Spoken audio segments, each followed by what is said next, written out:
Hello, writers and crafters. I'm Valerie Ihsan. And I'm Erick Mertz. And this is episode 71 of the podcast. And it's June 7th, 2022, as we record this. Our main topic today is writing when your kids are home. Because, it's summer, or it will be in a couple weeks. It will be.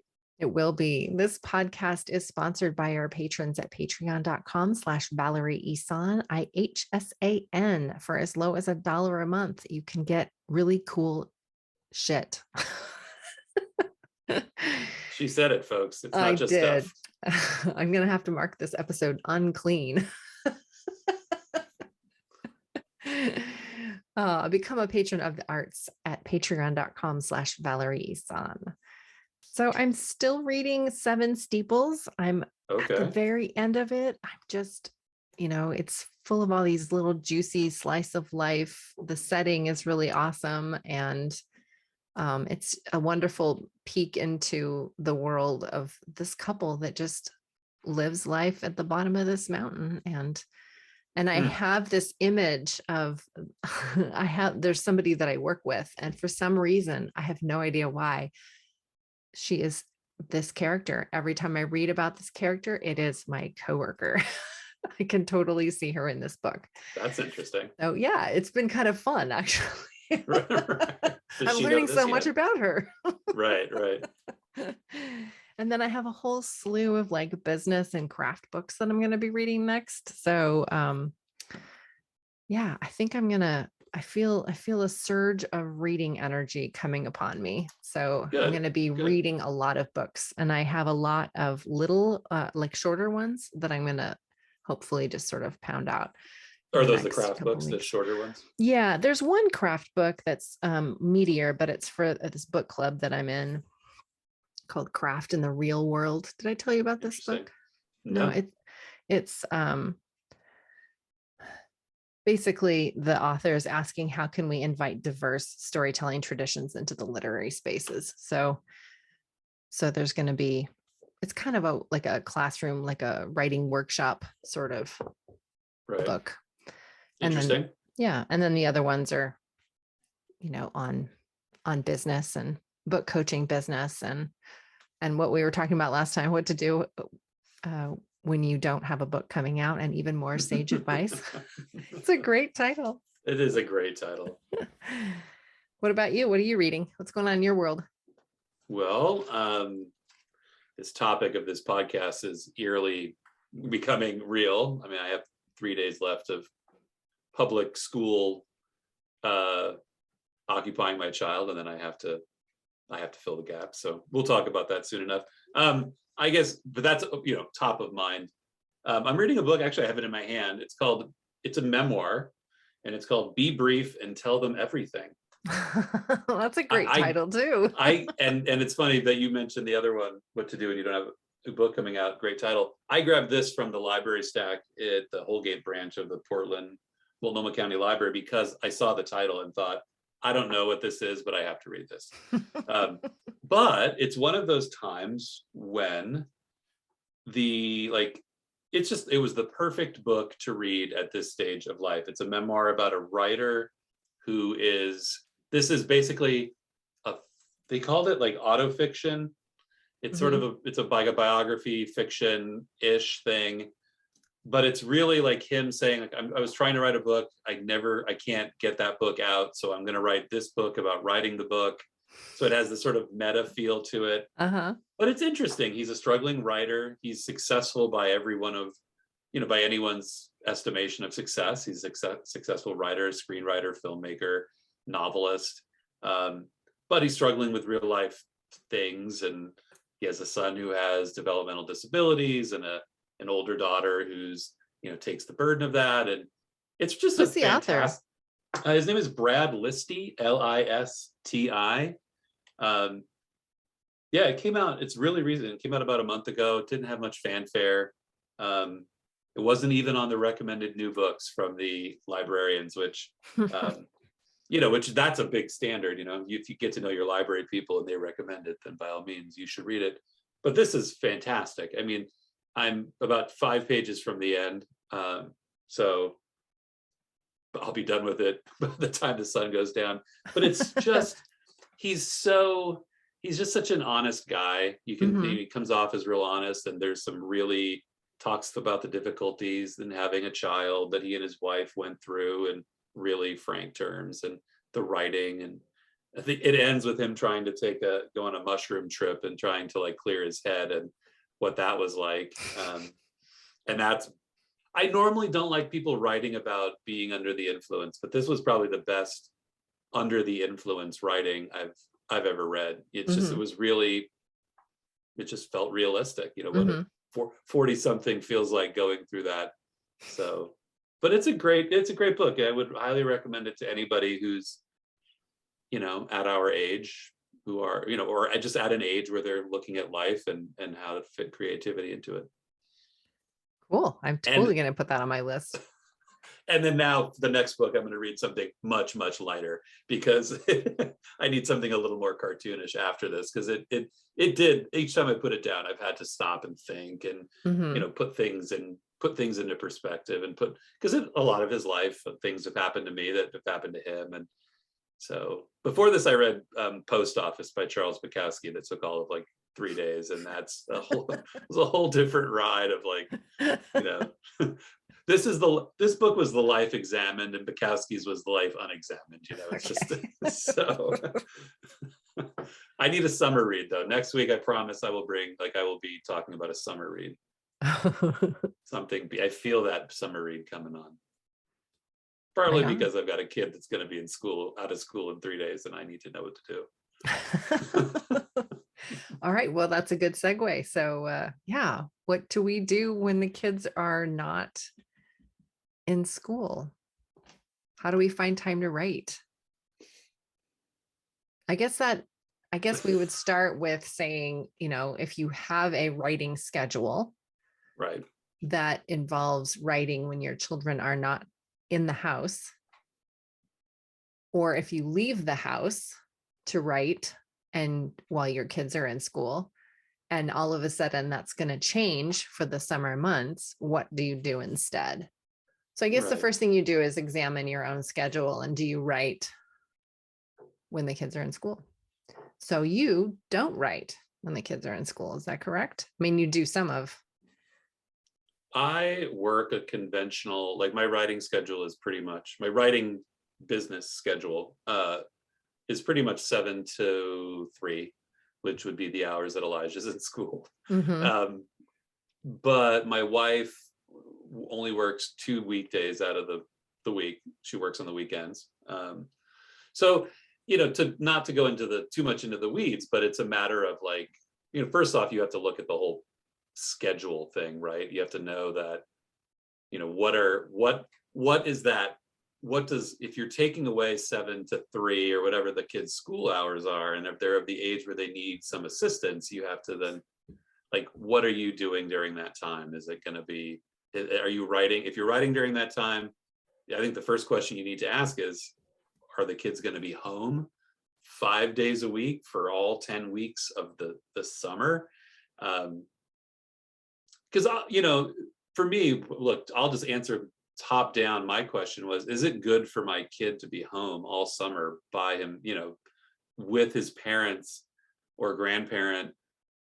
Is that good for him? I can't, I'm of the mind that, like, at 7 or 8, 9, they need to be out like doing stuff. So my first instinct when I saw the summer coming, and by this I mean like the turn of the year, I was on the list for every camp and opportunity and thing for him to do that made sense for him. I don't want to create stress on the kid where he has to be doing something every day all the time, but just sitting around the house isn't good for them either. So I packed, so there's 10 weeks in the summer, and I think he's got 7 weeks of camps and things: creative camp, sports camp, play camp. So he's got things to do. And when you say camp, like how many hours a day is that where he's going to be gone? It's going to be variable. That's yeah. So at minimum, the camps we've set him up for are 9 to 3. That's the minimum. There's 2 weeks of camps that are in our neighborhood that are actually like 2 blocks, 3 blocks away. We have a park, so he'll be gone from 9 to 5 those days. So they are, at minimum 9 to 3. He's got a couple of weeks where he got into an arts camp, which was like my proudest parent day when I got him into this arts camp, because it was such a great opportunity for him. It's like one week is a theater camp and the other one is sort of like a crafty camp. Those are at like downtown Portland, so those might be a bit of a pinch, but regardless, like, if writing is your business, or if it's something you're really committing that large amount of your time to, I think you got to look at just your packing hours into their week. And if you're not packing hours into their week, then you've got to sacrifice, then you're kind of implying a sacrifice of time. So to those people that cannot afford the private camps, because they go to public school or whatever, if camp is not something that works for your family or your budget. So if you can't afford the camps, I don't know about where you live, but in Eugene, Oregon, as part of the Parks and Rec department, they do have kind of this free lunch in a park setup. So it was designed for those kids that had the free and reduced lunches during the school year. They provide that during the summer. And there was also a bunch of, craft supplies and right. Somebody there monitoring. So it was basically free childcare. So once or twice a week, I would use that for my kids. And so that's one idea. There's always, over here, there's Papa's Pizza. So Papa's Pizza is a pizza parlor that has a big indoor play structure, huge. So it's kind of like a Chuck E. Cheese sort of thing. Right. And so that's an option too. So finding those places where you can go with your kid and sit at a table and write while they play in the play structure, or drop them off at the free Parks and Rec thing, if that's suitable for your child. If anyone listening to this should know that Valerie and I are being interrupted by our separate children, her fur babies and my human child have come down and made themselves known, which is appropriate for the conversation, right? I think one of the things we're displaying here is that when you have when you have people and things that depend on you in your life, you have to be flexible, right? You have to just be ready for that interruption, because if they're going to come. They're going to come. Yeah. Yeah. So one other thing I was going to suggest that has worked for me in the past, because one of my kids was not, he went to daycare, but for a while he didn't fit into all daycares. He needed a little bit more structure and a little bit more one-on-one attention. And so I swapped with another mom. And so I would bring my kid over to her place to play with her son. And I would, go to yoga or write or, something. And then once a week, she would bring her kid over. So we would have, kind of trading play dates. And so that was a great way to get some alone time or writing time in. And also I heard this somewhere not too long ago. My kids are, in their 20s and moved out now, so I don't have to worry about it. But I overheard somebody say this online somewhere. And I thought, oh, what a relief. So she just has summer hours, just like any other, school kind of function. Like the school offices are still there, and you can still call the school, during the summer, but they're only open a certain amount of time. So you as a writer can have summer hours. So when your kids are home, you work, on the weekends only, or something like that, because or whatever fits with your schedule. Or maybe you work every day, but it's only for 2 hours. And the rest of it is, with your kid. So whatever is going to work for you, I mean, it's just going to be trial and error. And I really like what you said about just recognizing that there will be interruptions. I mean, you're a parent, that. Yeah, right. It's the lifestyle. If you got this far that you're not used to interruptions, and I don't know maybe we should talk. Surprise. Hit us in the comments if you got this far without the interruption phase of parenting. You hit two things that I think are really important, and I think they're important for a parent no matter what you do. But since we're talking about writing, like, be resourceful. Like, we live, especially, we live in cities that are very community oriented. There are things you can take your kids to do that aren't going to cost a ton of money. I know that Portland Public Schools does what they call the Summer Acceleration Program, which is just 3 hours a day of schooling for parents who want their kids to have it, or kids who need it. That's from 9 to noon. They also then offer like a noon to 3 session for just playtime. So I think it's being resourceful is key to parenting at any time of the year.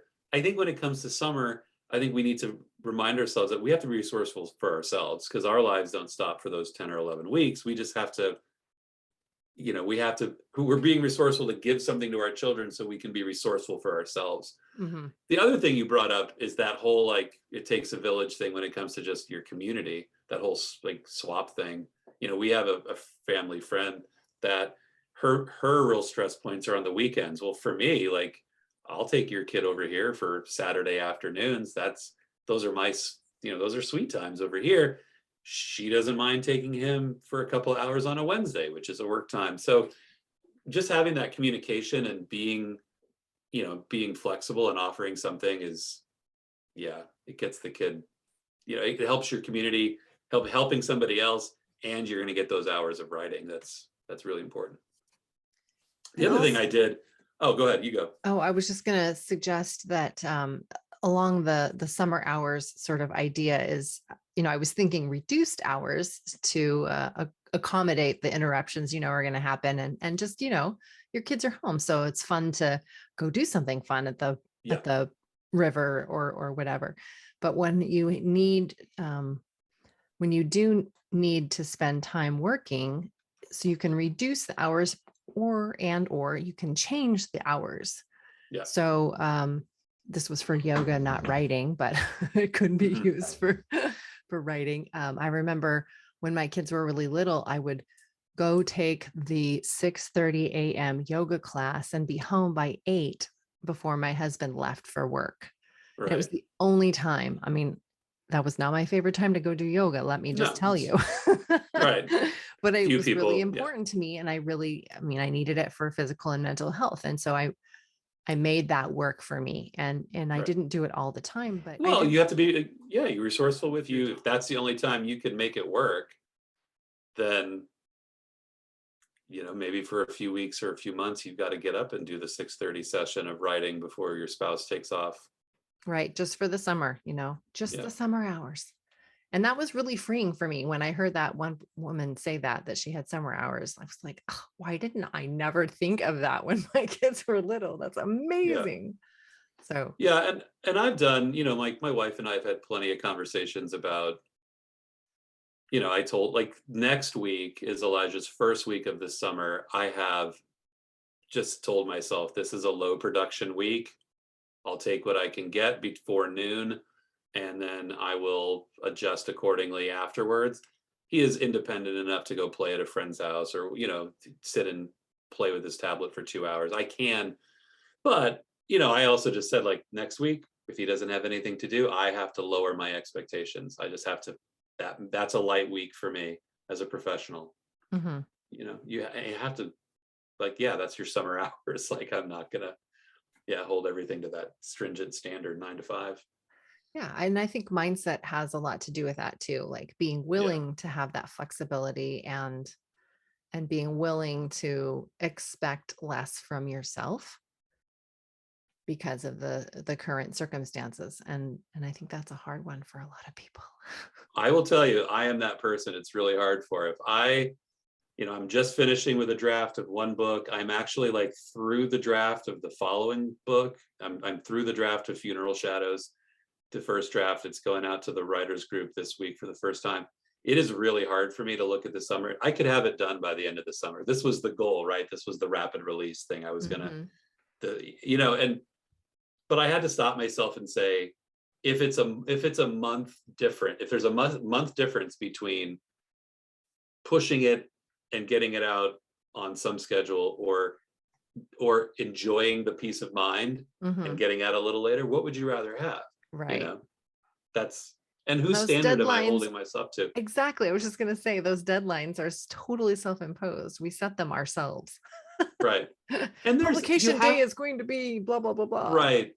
Right. I'm not doing what I'm supposed to do because, and then insert like, self-created nonsense. Look, I'm a deadline driven person, and I'm not going to change. I said that really I'm not going to change. I'm not going to be happy I am happy as a deadline driven person. You have to recognize with a 7-year-old, I can't have that this summer. If I get it too, I'm lucky. I mean, we're just extending the time, during the summer, just double everything. If you think that you'll get it out in a month, then make it 2 or even 3. Yeah. Yeah. That's that. You can still have a deadline, just stretch it out a little bit. Yeah. And it is, I think I've had two sort of, I pick my kid up 3 days a week from school. So that means I walk to the school and I'm standing outside with a bunch of parents waiting for the kids to get out. And there's 2 opposite poles. There's the parents who I've talked to, and I asked them, what are your kids doing? Oh, I don't know what they're doing this summer. To me, that's a little like, you really don't know what your kid is doing this summer. But then there's the other parents who you hear them and they sound like, they're designing like a rocket engine, like, well, from 9 to 3, they're going to do this. And then from 3:15 to 5:45, they're going to be here. And then like they've orchestrated every minute. That sounds just as uncomfortable as not knowing. So I think you got to find that place in the middle where it's like, do you really want to like lose sleep over like orchestrating every minute of your kid's summer? I mean, are you going to enjoy that? Like, or what are you? I'm looking forward to like the random, hot day water balloon fight at 2:15 when I should be working. I'm really looking forward to it. I've got plenty of places I can hide in my yard that he doesn't know about. I will win. That, what is he going to remember? Dad had to go to work, or dad, got me from the chicken coop. I think that's clear. Excellent. Yeah. So being flexible, it's just like playing, have a little plan, but you can go off course just a little bit. Right. And restructuring your days so that it fits your family's schedule. Right. And I hate using the word lowering your expectations, but reevaluating your expectations just temporarily.